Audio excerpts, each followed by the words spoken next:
You're welcome to Straight Talk Africa, coming to you from my home in Arlington, Virginia, a suburb of Washington, D.C.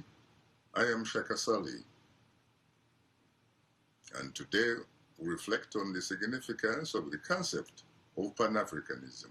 Joining us are two distinguished guests, Kumba Tule, coordinator for Africans Rising based in Dakar, the Senegalese capital, and Mamo Muchi, research professor in innovation studies at Swane University of Technology in Pretoria, South Africa.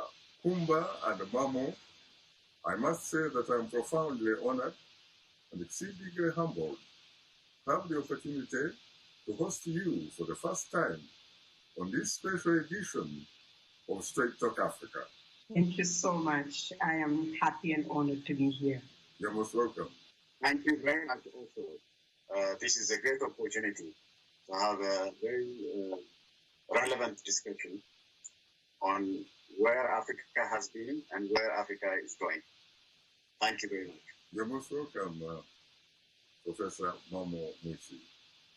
Now, Kumba, when we talk about the concept of Pan-Africanism, what would you say is, to the best of your knowledge, the definition of Pan-Africanism?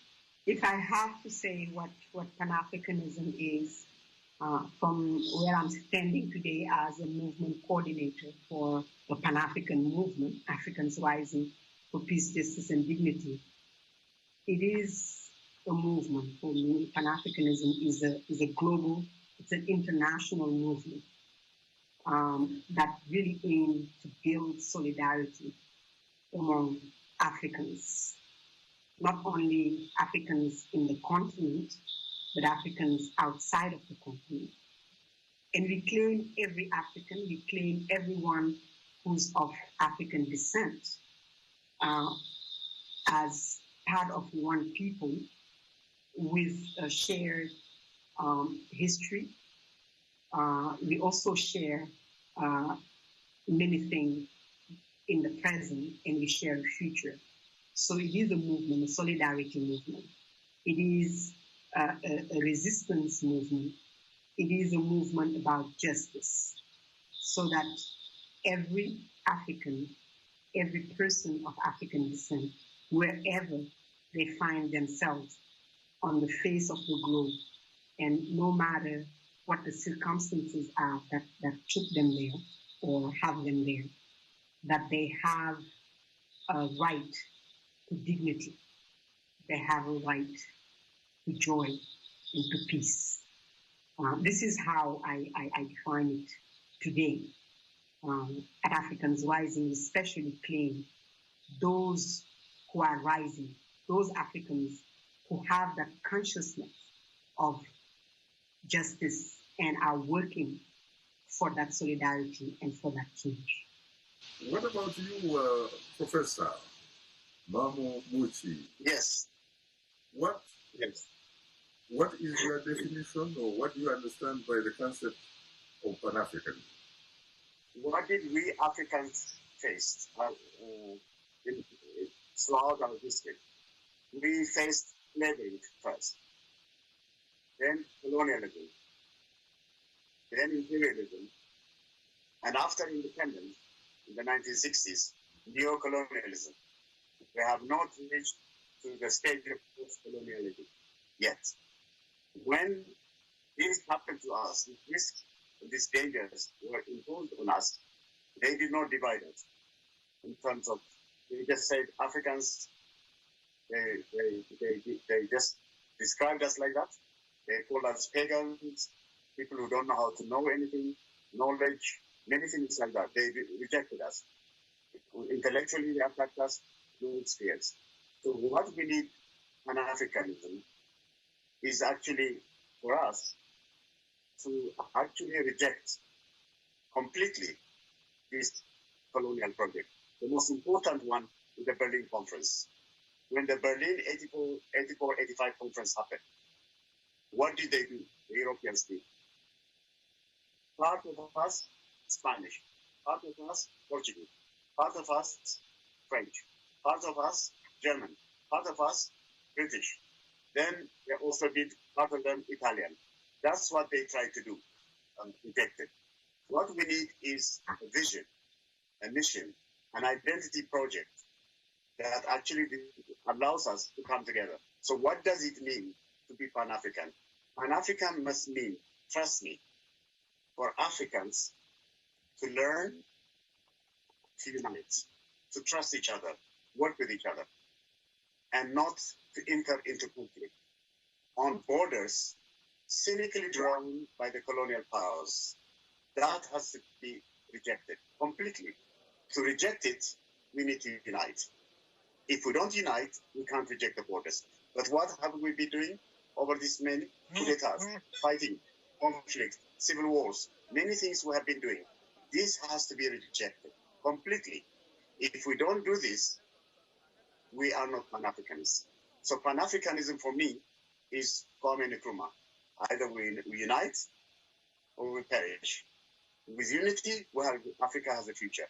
Without unity, we always will suffer in a neo-colonial, divided, all right, fighting each other, conflict. That situation is what we're having. If I have you correctly then, is it correct that in fact you say that Pan-Africanism was in response to slavery or slave trade and the 1884 Berlin Conference, which was chaired by the German Chancellor Prince Bismarck, without any single African represented on the table? Absolutely. You're right. We need to reject our past. If we want to know where we want to go, we need to know how we have been going and treated. And that one was negative, and we need to reject it. And the only way we could do it is through our unity. And that unity is what Pan-Africanism means. It means we need to trust each other, work with each other, right? Yes. And learn to own our rich resources. That is what Pan-Africanism should provide to us. And once that happens, then we can go ahead. I see. I mean, it's not just ideology or anything. It's a reality. It's actually the most powerful weapon Africa has is to unite. But all along, we have not been able to unite. We have leadership crisis, institution crisis, system crisis, governance crisis. This have to be resolved. Kumba, you talked about how Pan-Africanism, in your view, has people who have a shared history. You're talking about people on the African continent, like where you are, and the African diaspora. If true, do those people also, in your view, have a shared destiny? Yes, we have a shared destiny. And as it was stated earlier by Professor Mamu, we know that many times the future is born out of the past. We know that we have a shared history. And when I say shared history, we have that shared history that most people know of from our encounter with European and white population. But we also have a shared history that predated that. We have a long, long history of being African before slavery and have developed many, many engineered, many social ways, economic ways, you name it, artistic ways, spiritual ways of being that, yes, have been shaken and many things have been destroyed over the centuries of slavery, colonization, and post even neo-colonization imperialism today, but still very resilient, exist under our own nose, that shared history that we can still unearth and be inspired from to build a new society, not only for Africans, but for the whole world. So we have a shared destiny, and we have a destiny that if we build it, we would be the hope for a world that has an actual destiny. So to me, Pan-Africanism, I'll say it again, is really about the movement of people who are conscious, African people, people of African descent, who are following a line and a thread of resistance. It didn't start today. It started since we had to resist. But we are following that line of resistance and the knowledge that there is a possibility to come back together, to bring together what we have so that we can live, in dignified ways. We have a shared destiny as Africans, and we can build a destiny for a whole world. Professor Mamo, do you agree with Yes. your fellow panelist, Kumba, that Pan-Africanists, wherever they are, given their shared history, they also have a shared destiny? We had a shared history. Yes. And then from that shared history, we need to develop a shared destiny and a shared future. But on that side, we are very weak. We are not imagining. Also, we're not really understanding clearly the knowledge that's needed. And maybe was the imagination, guys, synthesize them to be able to shape, design our future, our destiny. That side is weak. The country where I was born, Ethiopia, what don't we have? We have our own alphabet, our own calendar, right? Knowledge on astronomy. There's a book called Abu Shakal, Extraordinary, about the planets, even the naming them, all these things. Binary logic mathematics, the mathematical system that we use for this internet world came from Africa. What pharmaceutical knowledge, traditional medicine. I just don't want to go to all it. The knowledge heritage from Africa is very rich. All right? The struggle heritage is also very rich. The spiritual heritage is very rich. The philosophical heritage is very, very rich. The philosophy that will save not only Africa, the whole world comes from us. Ubuntu, math, many, many things, Sankofa, many of the extraordinary things that have been created in Africa. What do we do? We Africans do, the current states do. In the education system, it doesn't exist. We don't teach our children. What do our children learn? Foreign stuff. You see, the entire education system needs to be decolonized. Pan-Africanizing it means also changing, bringing back the rich knowledge, the rich spirituality, all right? All these things are, and also the rich struggle that we had. For example, we're now celebrating Adwa, Great African Victory. Why are we celebrating 125 years? They said, sincerely speaking, let me just give you this concrete example. The Europeans said the defeat of it is not a defeat of Italy, it's a defeat of Europe. Why did they say it's a defeat of Europe? They said, how can these barbarians, these people who say that pagans, they don't know anything, how come they have the kind of quality leadership that makes them win when they don't have army, they don't have weapons. How did they manage to be? They walk on the street, and then they defeated us. How can this happen? How come that these people who don't know anything, they don't have knowledge, can create it? So it was an intellectual victory. It was a leadership victory. And just a spiritual victory. That's why we call it Adwa. Adwa victory continues as part of the Pan-Africanism. You keep making references to the Battle of Adwa of 1896.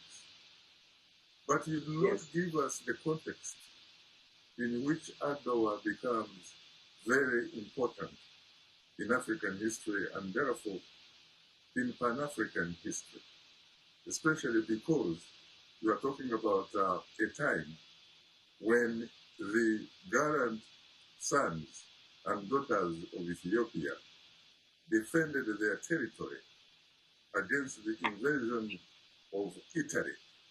So why don't you put in context the Battle of Adwa? I have seen, of course, Sankofa, a film made by your fellow Ethiopian, my friend Haile Gerima.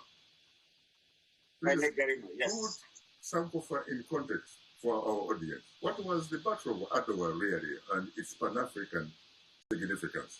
I think the Battle of Adwa is extremely significant because all Europeans, let me just give you one just complete. Look what a French historian on March 4, 1896, said about the Battle of Adwa and how he linked it to Africa as a whole.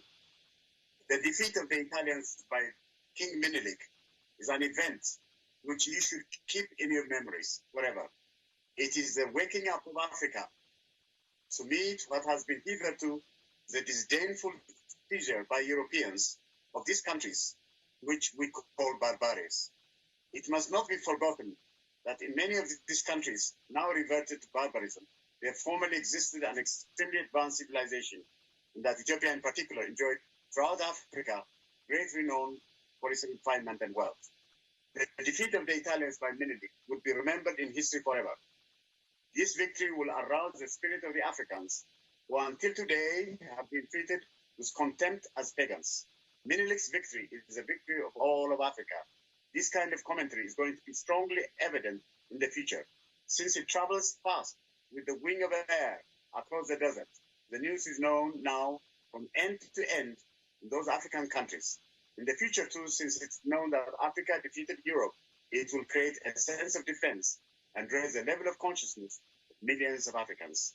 It is not comfortable to be happy with the defeat of the Italians. This defeat is ours, and that of others. It's a defeat of colonial Europe, and tomorrow's Europe too.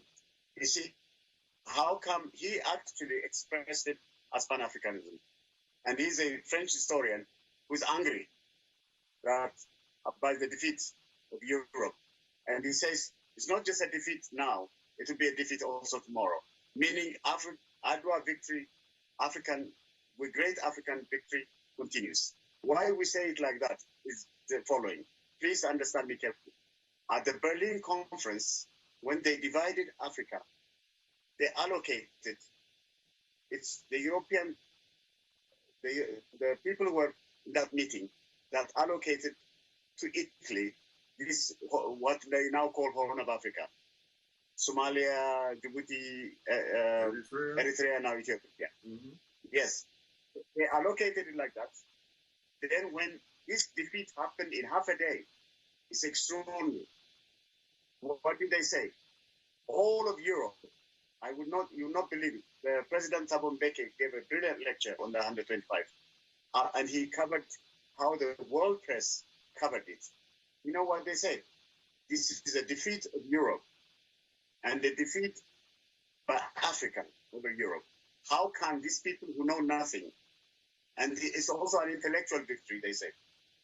It's all, sincerely, they say it like that. Also leadership. How come Africans have this kind of leadership? What will this give big lessons to the rest of Africa to continue to fight? And definitely it did. One could say it was arguably a major psychological blow to the European imperialism. Yes, very good. Yes, thank you. You put it better. You're most welcome. Now, Kumba, who are some of the giants of Pan-Africanism when we talk about Pan-Africanism? We know, of course, that there are names like Marcus Garvey. There are names like George Hadmore. There are names like Sylvester Williams, Makonene. There are names like Dr. W.E.B. Du Bois. Who are the others, and especially those from the African continent? Of course, not forget the Osajefo, Dr. Kwame Nkrumah. Giants. You know, there are names we know that you can easily find and that at least you can hear from radios and TV. But there are many, many, many, I would say, invisible giants. And many of them are women. When we start talking about giants of Pan-Africanism, most of the names that come out are names of men. Right. In Senegal here, people will know of maybe Cheikh Anta Diop, and even him. Cheikh Anta Diop, there is a beautiful film called Kempty by Usman William Mbaye that I really a documentary film that shows really his work not only as a historian, as a scientific, with datation, and the work he's done with reading, the hieroglyphs. But I'd like to name people like Andre Bloin. I'd like to name people like Awa Keita. I'd like to name Jean-Martin Cissé. And I'd like to challenge those who are listening to us to look and figure out who were the mothers of the independences. To look and find out who were the women who made our struggles possible. You could also talk about the Senegalese founding president, Leopold Sédar Senghor. And what about his contribution to the concept of negritude with people like M.S. Ezero Martinique? When you talk about Pan-Africanism, again, you have intellectual movements, you have people in schools and universities, and there is a lot of people who shared that time being students together, at least if we take it from West Africa, those who were students in France, that the group that worked on the negritude. But you have to also look at cultural movements among artists, yes, writers, musicians. People might remember the festival of Black, Festival International in Senegal, the Black Art Festival that was done under Senghor. There are still documents and images of people from all over the diaspora, the Nine-Stone Youths, the musicians, everybody meeting in Dakar.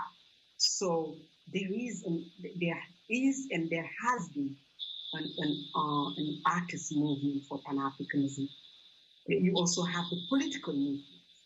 You have the thread of politicians, and again, whether they're female or male, of people who believe in the Pan-African project, of people who did not think that it's about them being a president of a small piece of land somewhere on the continent, but have the profound belief that it would make sense to build unity across the African continent, and in that unity to claim Africans from the diaspora.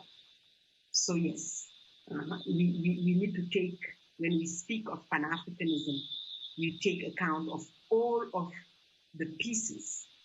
Today, the young people who are fighting to change, the currency, like the CFA franc in West Africa, I believe, are part of this movement of Pan-Africanism. People today who are fighting against the illicit financial flows, the money that is taken out of Africa to basically leave this continent bleeding so that our resources can be used elsewhere. We're not even talking about the past. We're talking about today, what's happening. People who are standing against that, to me, are the Pan-Africanists of today. If you look at Pan-Africanism today, would you agree that to some degree, one of your compatriots in Senegal, Youssou N'Dour, does in fact contribute to Pan-Africanism using his music? Yes, I think in the art field, this is where I see even stronger the movement of Pan-Africanism. Sometimes in the political field, it's harder. Many of our politicians, many of our presidents on our continent today might be far from Pan-Africanism, or at least they can speak about it, but not really enacting it. But in the art field, we find easier many times, in all kind of art, whether it's writers, musicians. We talk of Youssou N'Dour, you have Baba Mal, is here. You have so many artists who clearly, if you ask them, they see really the need of Pan-Africanism, and they know that, and that they cannot be limited to the nation states that we have inherited, violent nation states actually that we've inherited from colonialism. Yes, they are. I would say the artists are the really backbone and the strong vehicle for Pan-Africanism. Pan-Africanism, in fact, was essentially went home to the African continent where it belonged after the Second World War. And that location was then the Gold Coast, which eventually became Ghana on March 6, 1957, when Nkrumah regained Ghana's political independence from the British. Absolutely. And what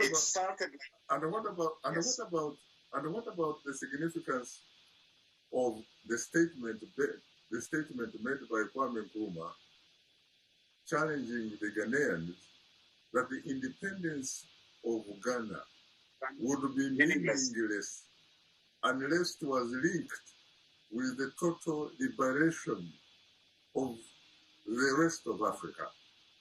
And he did not simply talk the talk, he actually walked the talk by providing some of the necessary tools so that, in fact, his colleagues in the other parts of the African continent could liberate their nations.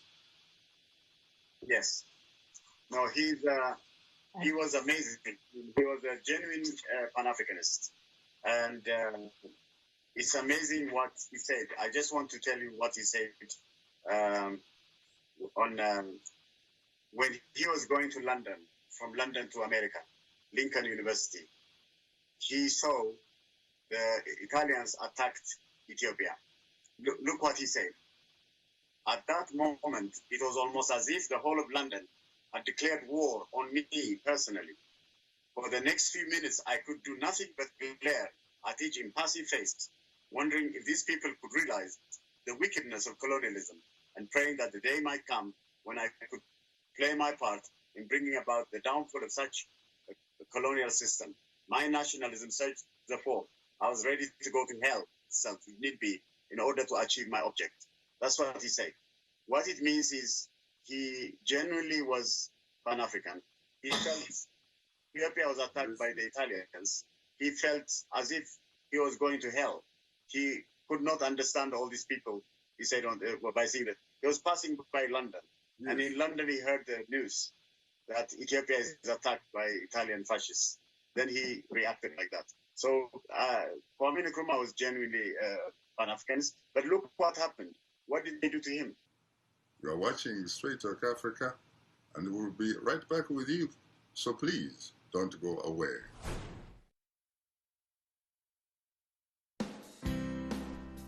Health, wellness, sport, beauty, medical breakthroughs.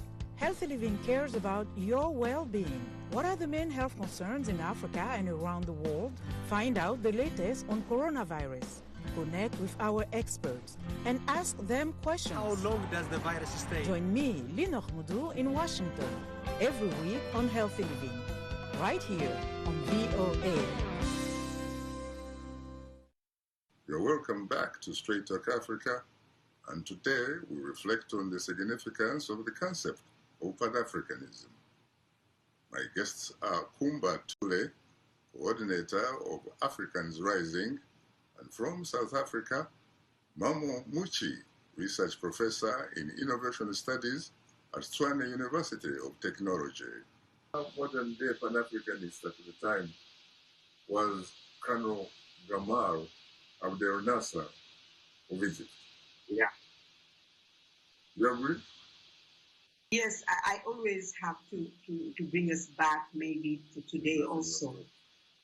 In my view and perception, there are many Pan-Africanists today. People who may be today in Ghana, but are supporting the struggle of people who are in Uganda today. People who may be in Senegal and are supporting the struggle of people in Cameroon. That spirit of Kwame Nkrumah, of Gamal Abdel Nasser has not died.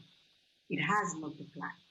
There are many people who believe in this and see that truth. Now, our challenge is to be able to get to the point where we can not only connect our struggle, but that they can get into a situation of power when they can be the one making the decision about our countries. The visibility of people like Nkrumah is connected to the fact that they were at the head of their country at the time. Today we are missing on this continent right now is people in politics, people in leadership situations that have the courage and the level of consciousness of those Pan-Africanists. What about the vision of those Pan-Africanists? The vision? Yeah, you are talking about the courage. What about also the vision? Yes, the consciousness first, to know what Mama was saying, that we have a shared history, to understand what are today the leaders on the African continent who have that knowledge, that consciousness, that vision, and that courage, who are in power for the people of Africa. That's who we are missing. And that's who the young people of Africa need to set. This is our job, to really make sure that we have at the head of our states, if we can call them states, people who that you need, people who are Pan-Africanists in the sense that we are talking about today, which means that they really consider that Africans, whoever they are, deserve the riches of Africa, that they deserve to live And having those kind of people in power is what would make a real African Union to exist. And even the question about, United States of Africa, we can do better. We can do better than the United States itself if we are able to put in the kind of leadership that we really need.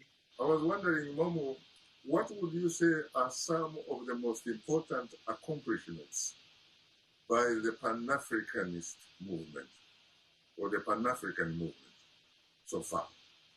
At least we should say that Africa has at least moved from all of our African states now are politically at least independent, although economically they are not independent. They are still dependent. The inter-African trade is very low. Inter-European trade, inter-Asian trade is very high. Why? Because our relationship is still, economically, is still with the colonial powers, the former colonial powers. For example, the country where she is, Senegal and others, although they struggled in Senegal a lot, still the relationship is more stronger with the former colonial powers. So we have this situation now. Now, the important thing is we have achieved something together, which means political. Now what we need to achieve is economic independence also. And then all these efforts, at least on the talking side, on producing protocol, but the effort to try to make it, we even in the African Union, we have many protocols we do, but in actual fact, we don't get, we have not yet reached. We have now the inter-African trade, anything that. In terms of realization, we're still at the stage where we should be.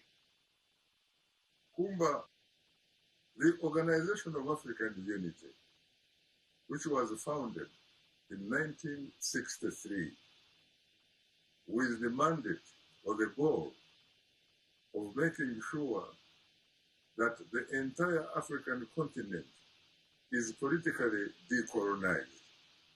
That goal was accomplished in 1994 when apartheid South Africa became independent and the Madiba, Nelson Mandela, became the first indigenous president of the Republic of South Africa.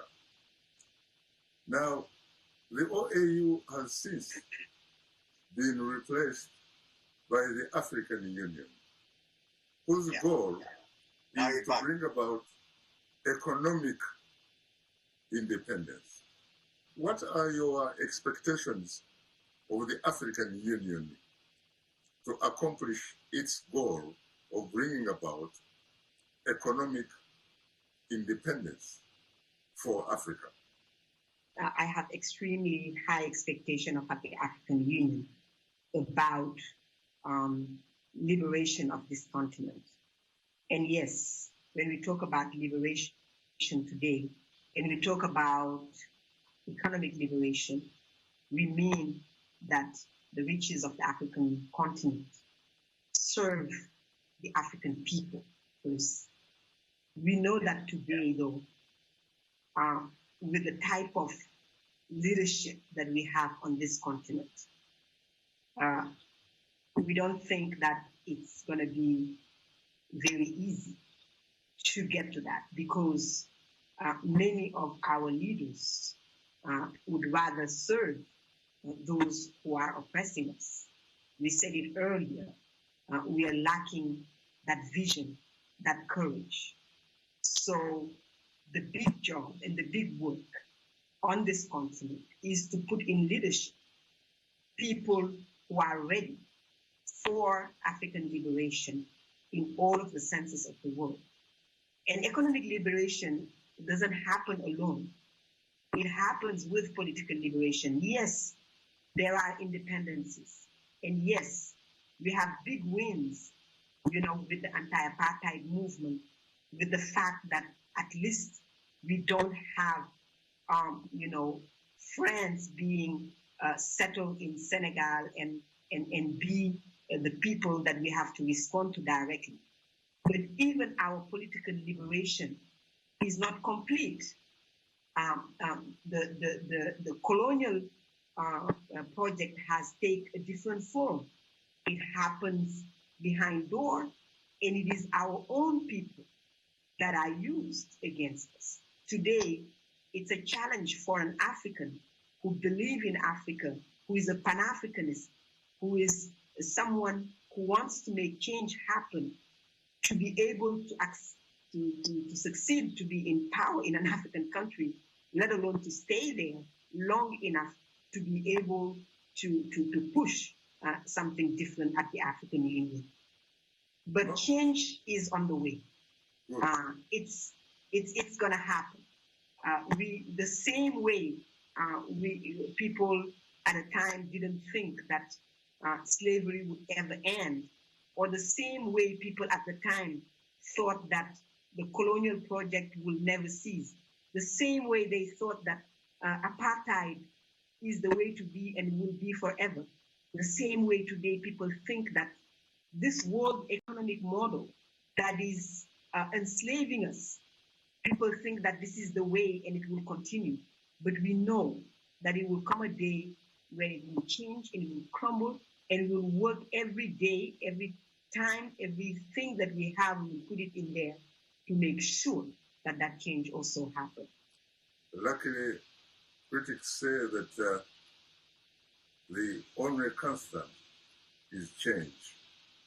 And when you look at the demographic changes that are happening on the continent in tandem with social media, I think that those who are optimistic about changes have very good reason to be even hugely optimistic.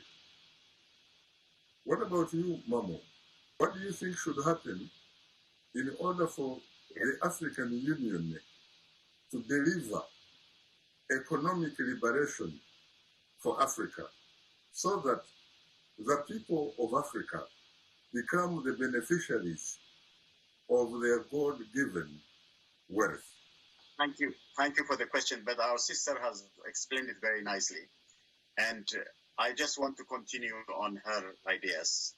I think there's very, very important that the African Union must fund itself first. A lot of the funding still comes from outside. Correct. And if it comes from outside interests will continue to influence us. So the other key point is that 6 times more resources flow out of Africa than what comes in. We actually donate to the rest of the world. We're not donated. No, sincerely. And it's how many billions every year go out with the illicit financial flows. We are in a economic logic of debt, loan, and aid. We must get out of that. We don't need loan. We don't need debts to be indebted. All right? And we don't need aid. What we need to know is an economic strategy, an innovation system, a sustainable, integrated economy arrangement in Africa to agree like that. And if the African Union can actually do it, that would be wonderful. I remember attending the 50th anniversary of the OAU. I went to the African Union.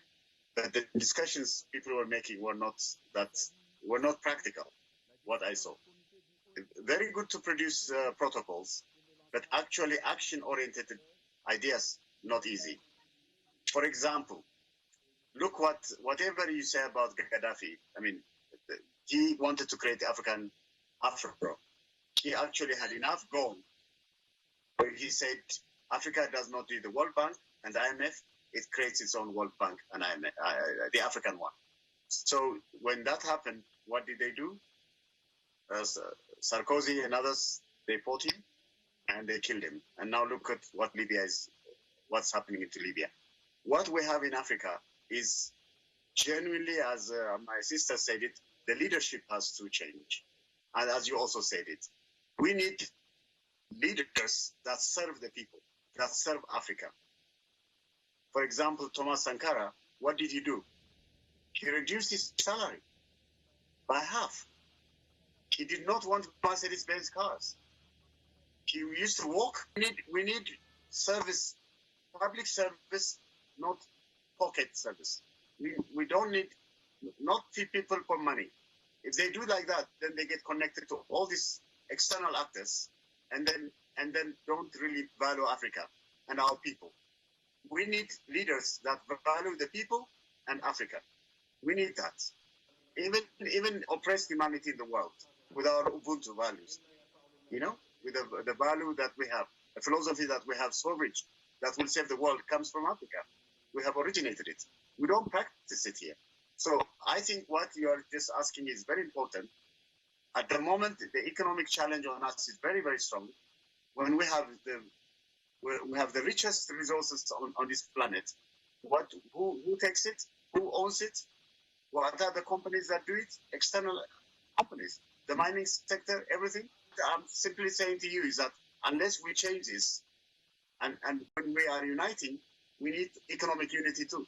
And on the trade level, on the education level, on the technology level, on the inter-African mobility, we need to create many, many, many interesting things that need to be done. We're not doing it systematically. But we still want...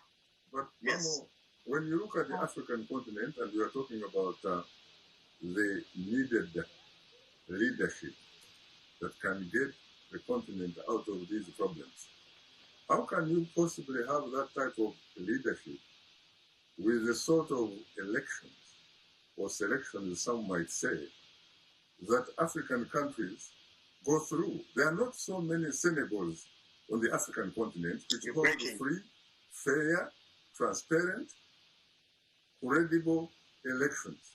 We are talking about a continent where there is the absence of social, economic, political justice for all. Yes, you are so right. You're really touching it. The reality is that today, on the African continent, we have a hard time finding a country where we can be proud of our leaders, where we can name our leaders and say that they will stand for Africans. And that is the first thing we need to, we need to fight. And we are fighting. Nobody is standing still. You see what's happening in Uganda today. Senegal is no different than other countries. People have to fight every day to be able to maintain a semblance of justice. But we understand that that doesn't happen just by chance. We know that there are deep-rooted interests globally to make sure that the kind of leaders that stays or that comes into leadership in our countries but can stay are the ones that can serve the interests of the same one who colonizes. We understand that, and we need to be able to get out of that. And today, our own proposition is that there is a need for African unity, not just of African unity of states. I think women of Africa needs to unite. I think workers of Africa needs to unite. Artists of Africa needs to unite. Different segments of Africans, intellectual professors. We don't have to wait for our countries to get the type of leaders that we need. We need to be able to unite as groups, as corporations, and go beyond these, as we said it earlier, these fake nation states that will force upon us, and be regional, in our approaches. So, and this is what we need to push at the level of African Union and everywhere, to make sure that there is a space for the civil society groups, the movement, the organizations, the workers' unions to be able to unite and build that vision of a united Africa. Former US President Barack Hussein Obama has said that even prosperity without freedoms is a form of fundamental poverty.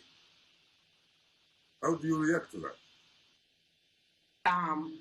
To me, I believe in freedom and people being free to make choices is what will make the difference.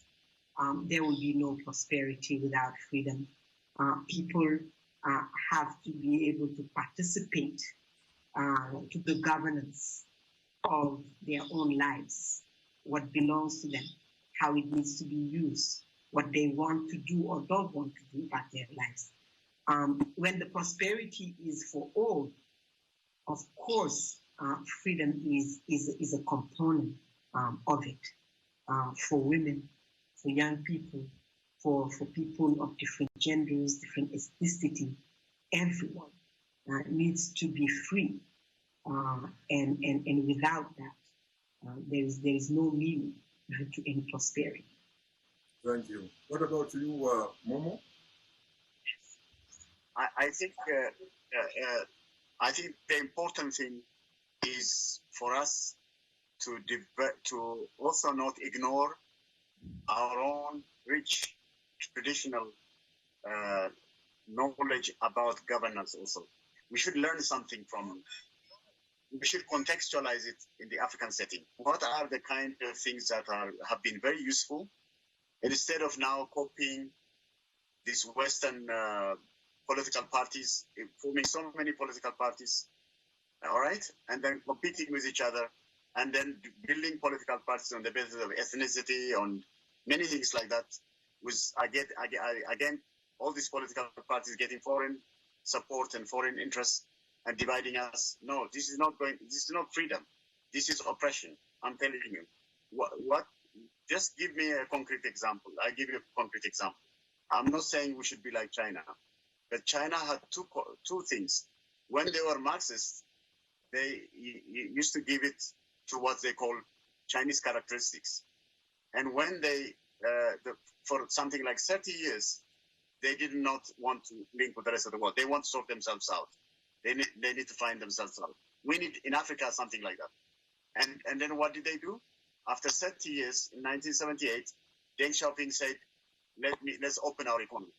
Then other people said to him, why don't you make it a liberal democracy? You know what he said? Are you crazy? Do you want to create chaos in China? Even one political communist party is too big for us, too many for us. What we need, he said, no, sincerely, what we need is all of us must learn how to agree, even when we disagree, to re-agree. The main project is the people to eradicate poverty and to make sure China is secure. That's what we need to do. And then now in last year, in 2020, China eradicated poverty. What we need is, and then take also from Norway, when they got oil, one little oil, they don't have resources like we have. They had a 1-year debate what to do. They created what they call the Sovereign Wealth Fund. And what did that fund mean? Is a fund, should we give it to the state? No. Should we give it to the companies? No. What should we do? The people of Norway. Now, if you go to Norway, everyone is rich. The whole Scandinavia, they have what they call a social democratic system where you have no problem. Everybody is secure. I worked there for 12 years. I didn't have key for my office. I didn't have key for where I stay in the house. We don't need it because there's no, unless people are drunk or anything, they will not do any harm. This kind of situation is what we need in Africa. Africa has everything, but we don't know how to manage it. Our politics is very poor. Albert Einstein said there are two infinities in the world, in this world. One is the universe. The other is human stupidity. And you know what he said? I'm not sure about the universe, he said, but he was so sure about human stupidity. We have a lot of human stupidity. I call it the greatest human stupidity Africa faces is the politics. The politics is too dirty. We need to clean it up. To clean it up means, sincerely speaking, is to value the people first, above all, everything. How do we create a system to do that? Even when we are politicians, how do we agree to disagree, re-agree, to solve problems, not to create problems? Something like that is what we need. That is not what we have now in Africa. It's all confused. This confusion is creating problems for us. We need to clean it up. But what about the example of Botswana? Botswana seems to be working. It is not perfect, but seems to be working. And the reason it seems to be working is precisely because of what you said. It taps into its traditional culture. Definitely. I think what I believe is that it's so possible. What we are talking about is not a faraway dream or an impossible thing to do. Countries, people have done it before. The capacity to consider one's own people, to say that we are African, we deserve the best, we deserve not only to be alive, but to live well. That we will put in front of us as our leaders people who believe in that, and that we will need to live in a world that respects that choice. Because Africans have chosen before leaders that believe in this. And as Mamu said it, many of them got somehow eliminated. But the whole world needs to come to terms with the fact that this is what we need, that we deserve to be alive, that we deserve to live off our land and of our own riches. That to do that, we need to have the type of leaders that cares about us. The whole world needs to come to terms with this. And the tides are turning. The tides are turning. People will have to live with Africans that are knowledgeable, Africans that are courageous, Africans that will make their own choices. There are more and more of us on this earth, and we are not only on the continent, we are everywhere. And there is no way to hold us back. So I think this is a great moment for Pan-Africanism. Unfortunately, time is not my best ally. For that, I have to say that I'm profoundly honored and exceedingly humbled to have had the opportunity to host you on this special edition of Straight Talk Africa for the first time. Thank you. Thank you so much for having us. Thanks to our audience for joining our conversation on Straight Talk Africa. In the meantime, get better, not bitter, Africa. And please, please, let's keep the African hopes alive.